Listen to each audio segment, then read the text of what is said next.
Good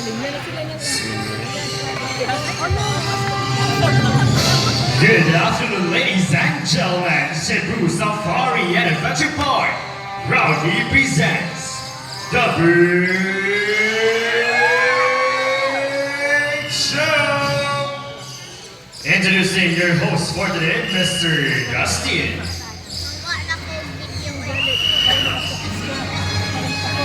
Hi, mabuhay! Good afternoon, ladies and gentlemen. Welcome to Cebu Safari and Adventure Park. Now, my name is Dustin and I'll be your host for today. Now, to make sure you're all set and ready, when I say hi, you say hello. Hi! One more time. Hi! Hello! How was everybody doing today? Are you all good? Alright, what an amazing energy now. Did you see our group of pigeons? Well, did you know that pigeons can remember places and can find their way back home no matter how far they will go? It is because pigeons were used as messengers to carry out messages to our friends, families, and loved ones. Now, ladies and gentlemen, please sit back, relax, and enjoy as our fine feathered friends will showcase their natural behaviors, will invite guest participation, and share important environmental message. But the question is, are you ready to be amazed to our fine feathered friends?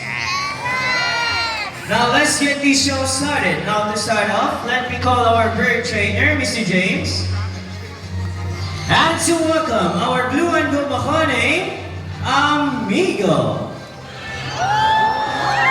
Hi, buddy. Good afternoon. Now, Amigo, together with his fine feathered friends, has something to tell us. Welcome to Cebu Safari's Bird Show. Now, ladies and gentlemen, Amigo originates in South America, but lives in the rainforest of Brazil. As he is a very responsible bird, he loves to see his environment clean. Now, for our first act, we have here two sample trash bins labeled as biodegradable and non-biodegradable. Now, let's see how Amigo can clean up his mess. First, he picks up a plastic bottle, walks all the way. Okay, buddy, try it again. One more time.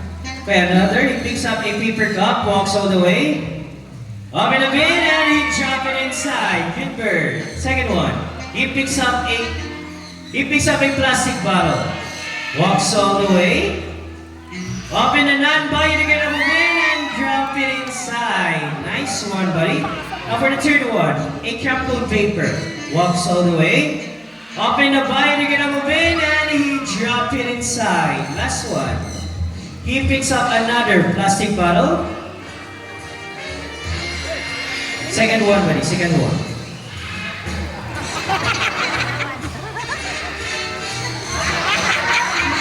And he put it inside still.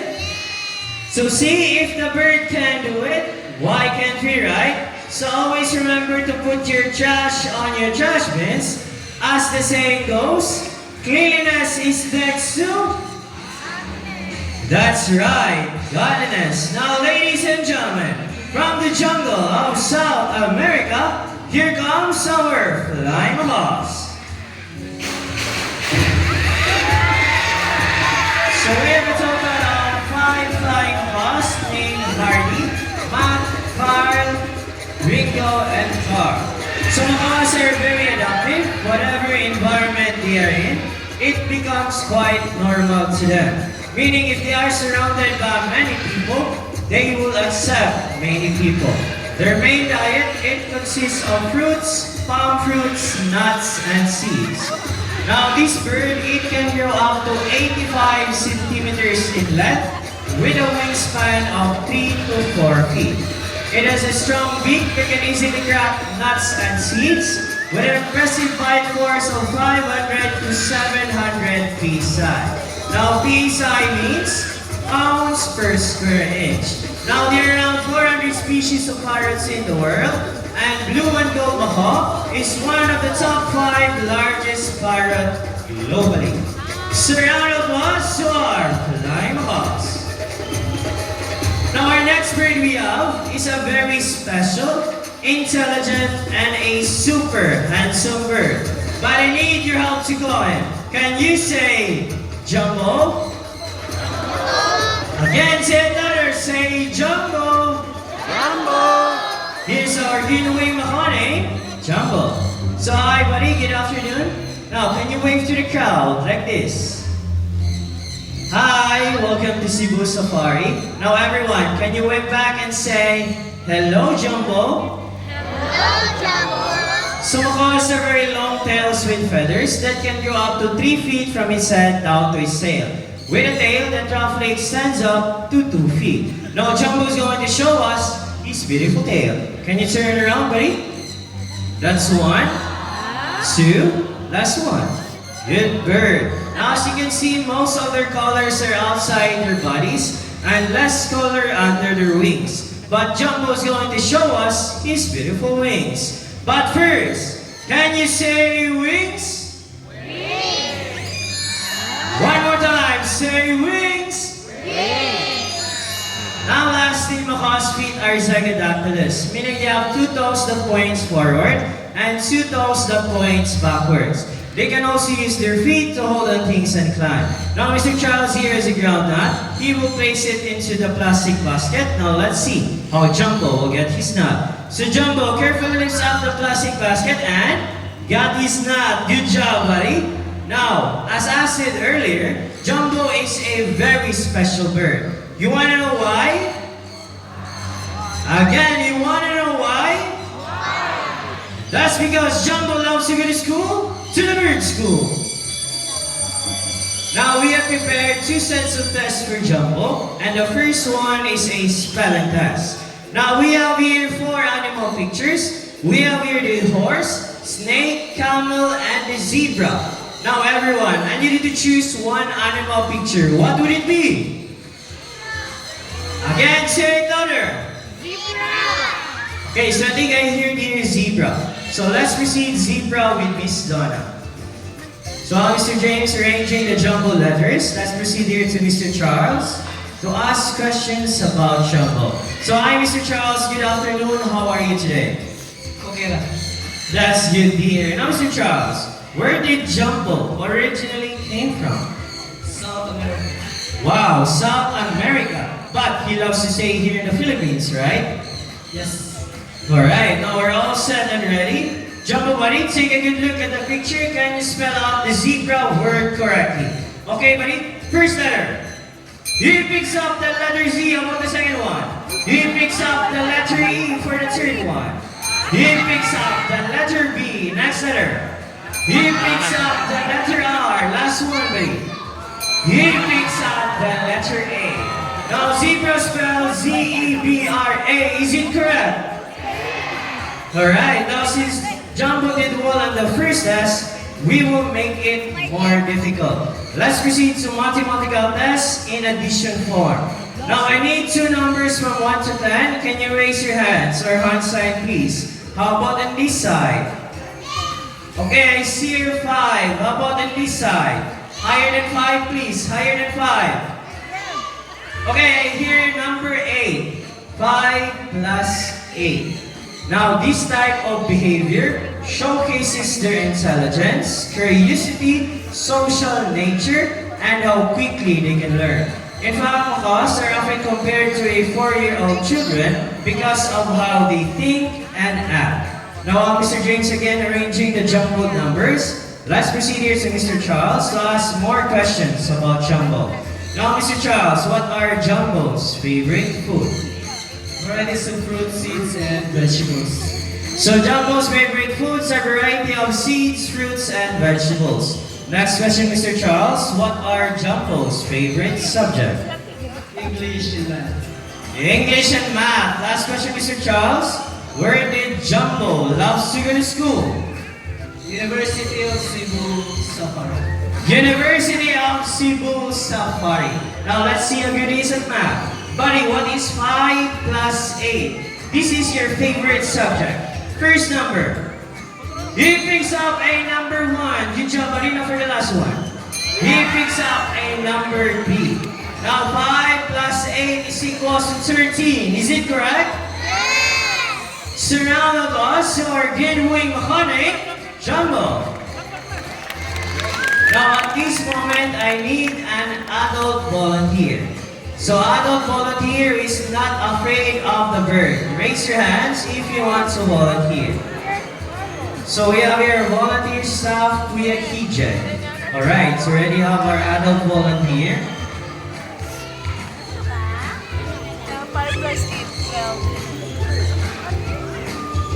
Now ma'am, kindly listen to Kuya Kijay's instructions.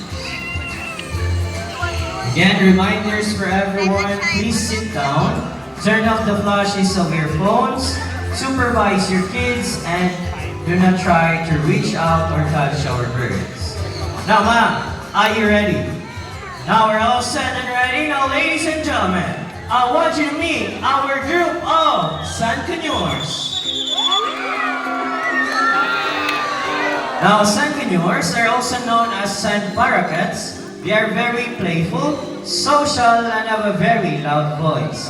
They are natives to the northeastern parts of South America, like Brazil and Venezuela. Thank you so much, ma'am. You can now take your seat. Now, for our next volunteer, I need an adult volunteer who will stand here at the center aisle. Raise your hands if you want to volunteer. Adult volunteer. Ikaw na. Layo, ilang ipangita. Ilan sako? Alright, so already have our adult volunteer. Please take off your hat lang, ma'am. And follow Kuya Kijay. Again, reminders for everyone, please sit down and enjoy the show. Okay, now face the crowd. Don't make extra movements, try to relax and enjoy the act. Alright now ma'am, smile at the camera. Now, feel the love in the air as we have here our couple Sangkanyors name, Ding and Dong. Now, Sangkanyors, they are monogamous type of bird, meaning they can only have one partner for a lifetime. Sana all. But when their partner dies, that's the only time that they will find another mating partner. They're also monomorphic, meaning both male and female share the same physical features, just like their colors and size. Thank you so much, ma'am. You can now take your seat. Now, for our next volunteer, I need an adult volunteer with a money or a paper bill. Raise your hands if you want to volunteer. Adult volunteer with a money or a paper bill. We already have our adult volunteer from Kuya Kijay. Proceed here on stage, ma'am. Be careful going down.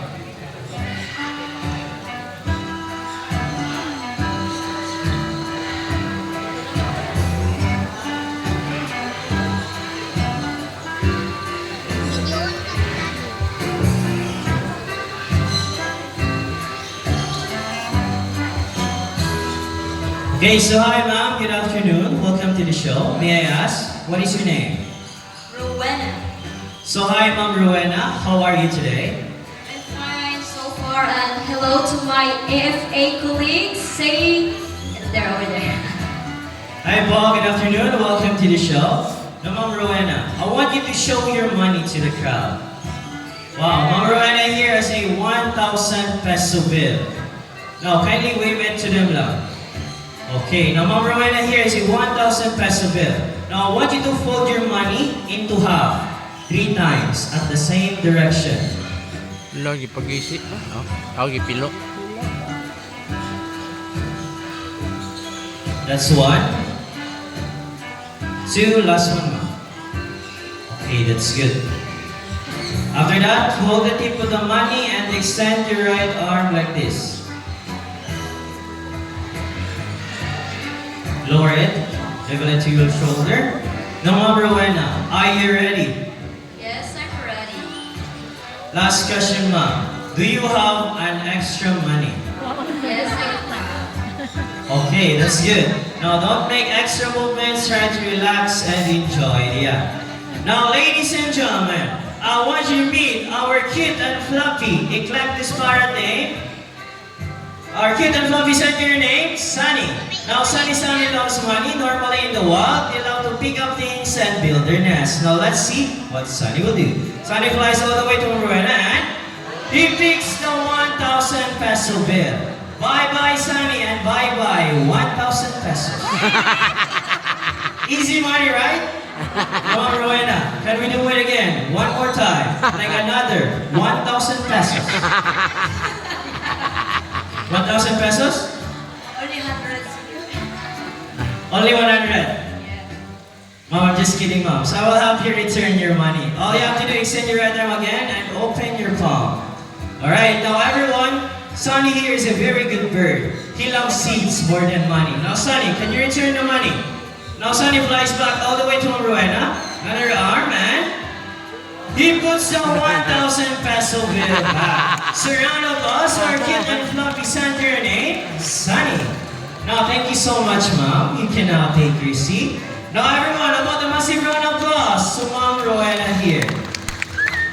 Please be careful going down, Mom. Alright, now ladies and gentlemen, at this moment I need 2 adult volunteers. So just raise your hands if you want to volunteer. 2 adult volunteers. Again, we have our volunteer staff here, Kuya KJ. Just raise your hands now if you want to volunteer. Okay, so already have here 1 adult volunteer. Okay, last one. Just raise your hands now. Now for adult volunteer, kindly listen to Kuya KJ's instruction. Another adult volunteer. Okay, now we're all complete. Now reminders for everyone. Please sit down and do not try to reach out or touch this bird because this bird will fly closer to you. It is for your own safety and for the safety of our birds.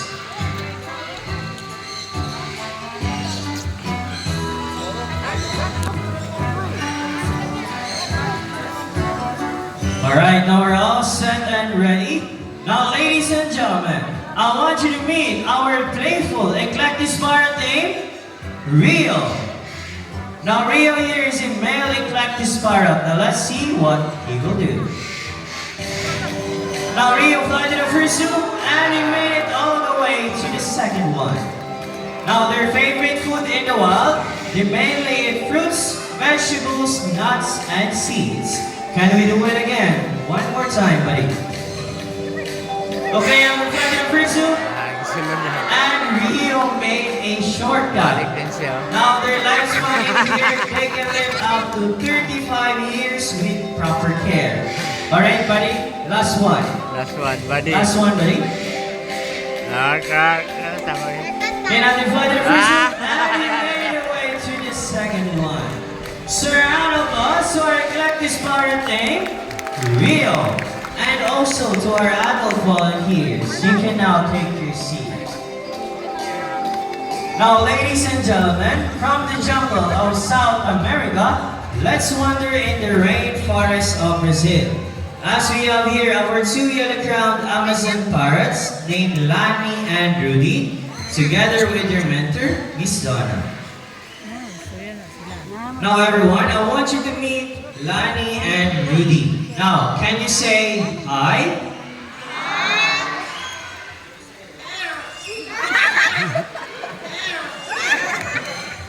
Now, yellow-crowned Amazon parrots are one of the most commonly kept Amazon species due to its excellent talking ability and playful nature. That's right. These types of birds are great at mimicking everyday sounds like a rooster, a cat, a dog, a telephone ringing, or even a whistle. Okay, now let's try a rooster first. We have a cat.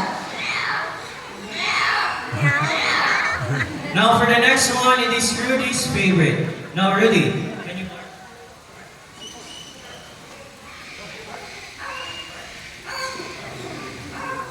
Now for the next one is a telephone ringing. Now last one is a whistle. Good job, buddies. Now Lani and Rudy here loves to sing. Is it true, Miss Donna? Yes, but before they sing, they need to do what all singers do. They have to warm up first. Alright, now let's do the warm up.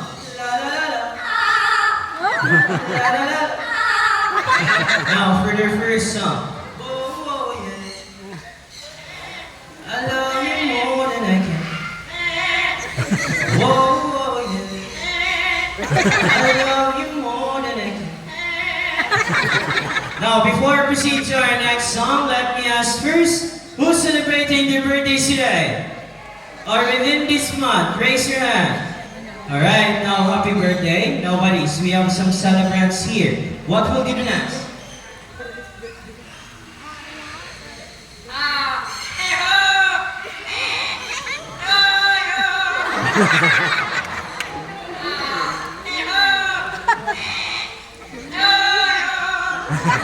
Last one.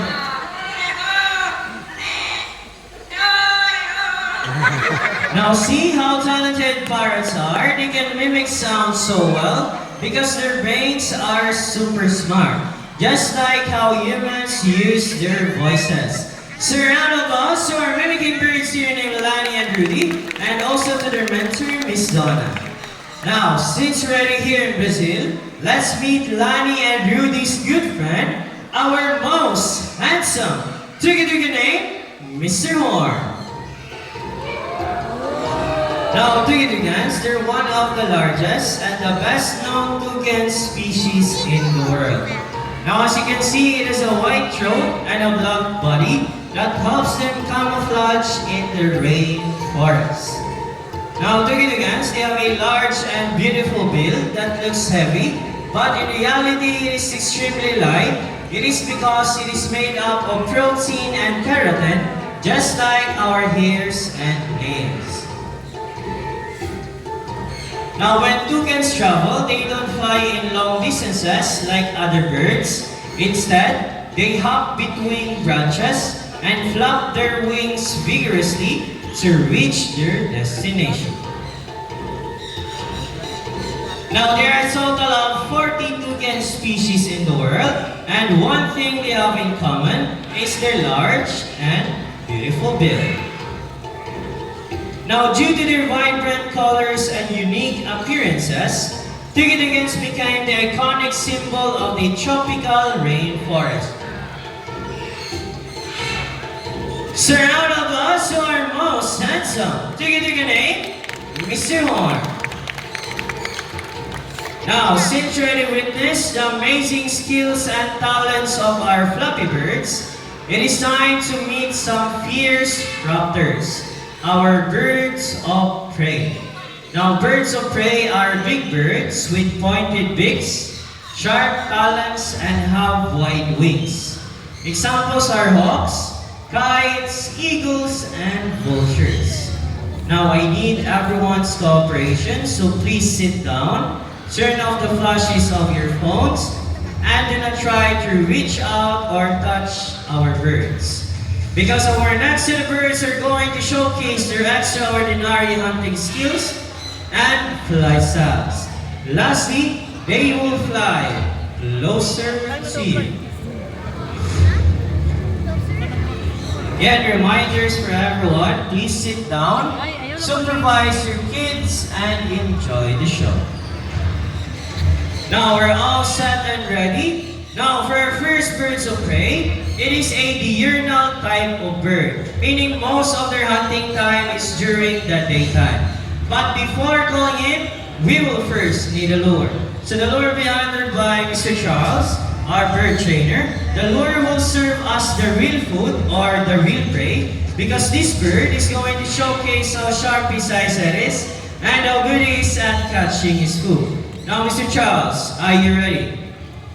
Now we're all set and ready. Now ladies and gentlemen, keep your eyes alert to our Philippine hawk eagle named Hunter.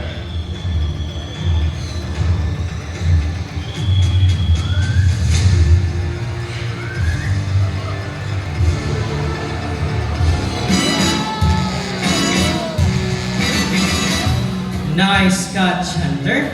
Now, Philippine hawk eagle typically hunts from a perch, patiently waiting at the right moment to swoop down its prey. Now, as you can see here, Mr. Charles is wearing a thick glove that protects himself from the sharp talons and claws of this bird. Now, this bird, it can grow up to 65 to 70 centimeters in length with a wingspan of 105 to 125 centimeters.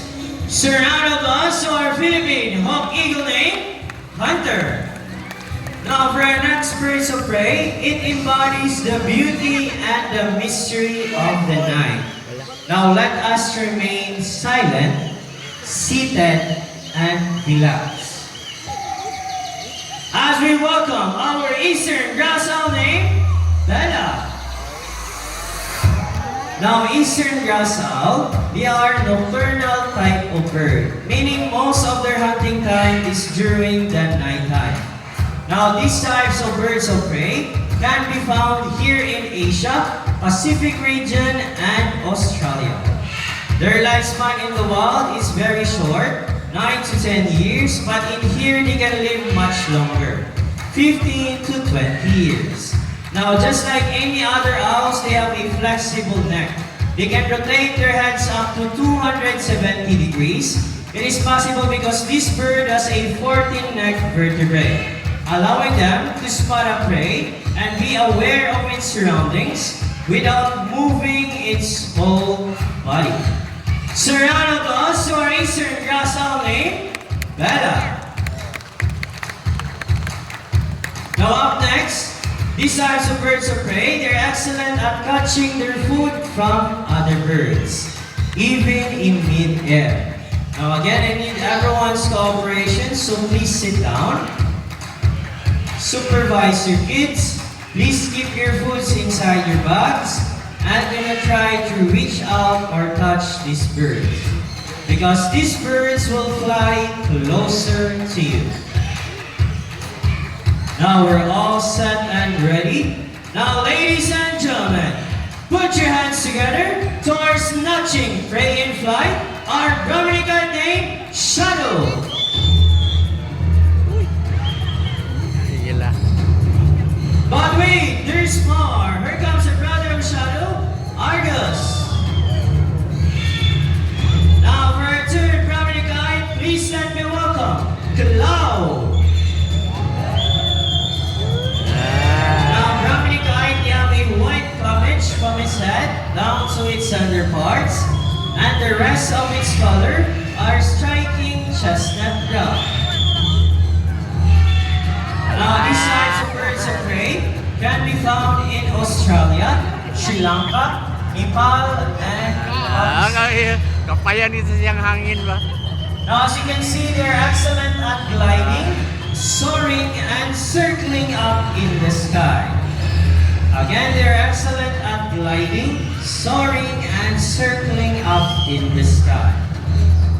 Their lifespan in the wild, they can live up to 20 to 30 years. Now, they're formally known as red-backed sea eagle in Australia, but they're locally known here in the Philippines as Banog in Bisaya Banog. and Lawin in Tagalog. Banog, banog. Thank you so much, Mr. Charles. Again, these types of birds of prey can be found in Australia, Sri Lanka, Nepal, and Pakistan. Ngara.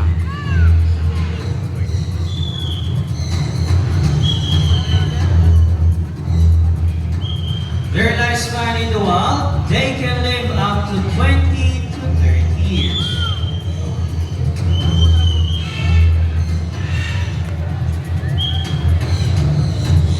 Again, they're formally known as red-backed sea eagle in Australia, but they're locally known here in the Philippines as Banog in Bisaya and Lawin in Tagalog.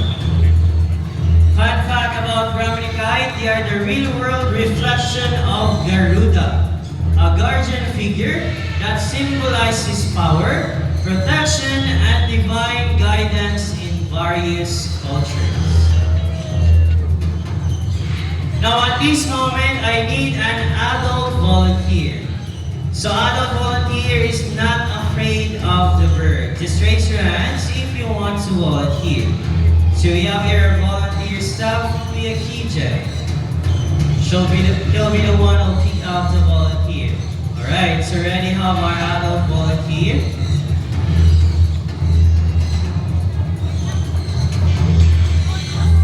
Okay, now ma'am, kindly listen with PJ's instructions. Hold it firmly. Okay, now we're all set and ready. Now, ladies and gentlemen, for our last Brahminic guide, here comes Sky. Now, Brahminic guide, they practice kleptoparasitism, or they love to snatch their food from other birds. That's why they are called as a snatching prey in flight. Again, they love to snatch their food from other birds. That's why they are called as a snatching prey in flight.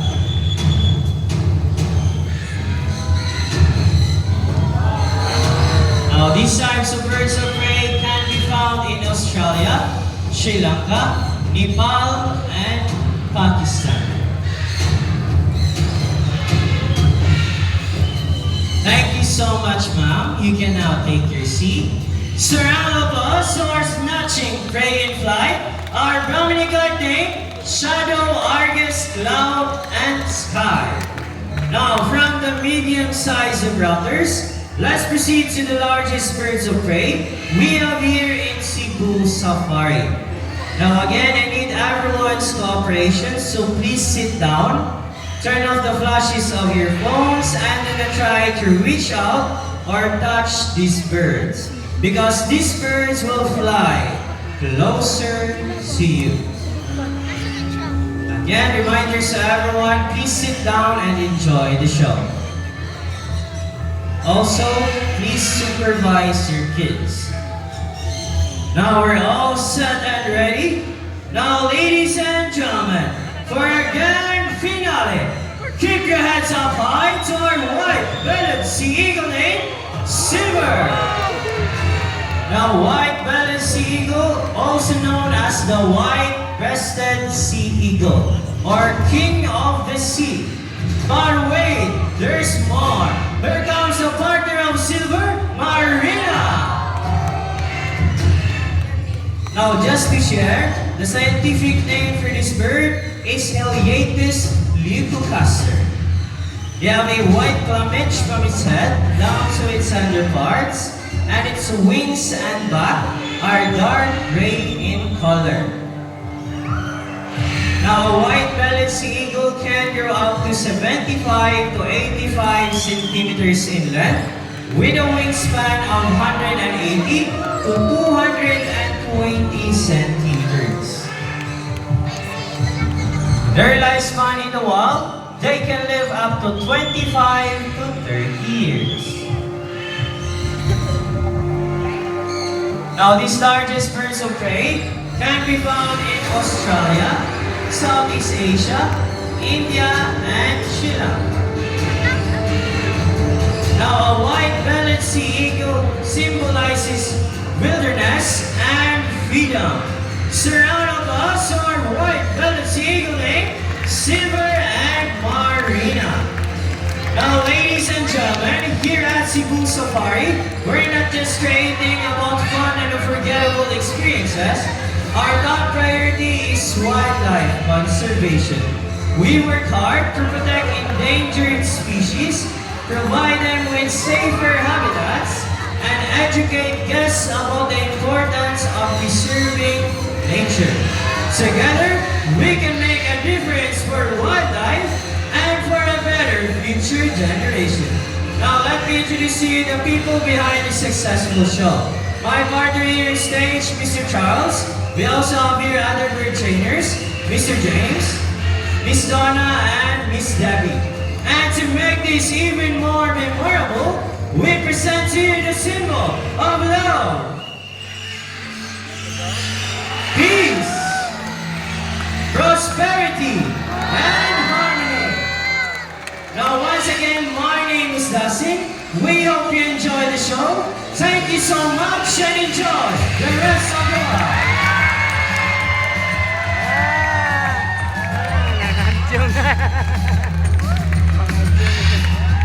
Now, for those who want to take pictures of our photograph birds, kindly form a line here at the center.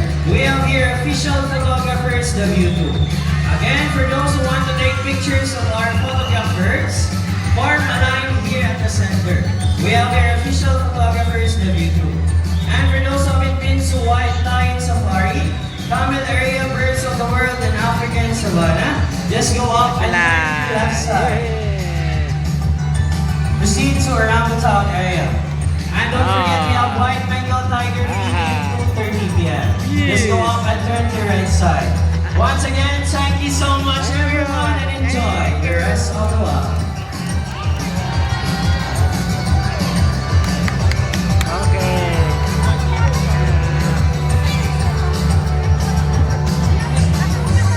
Nagduka na si Makmak, nagduka.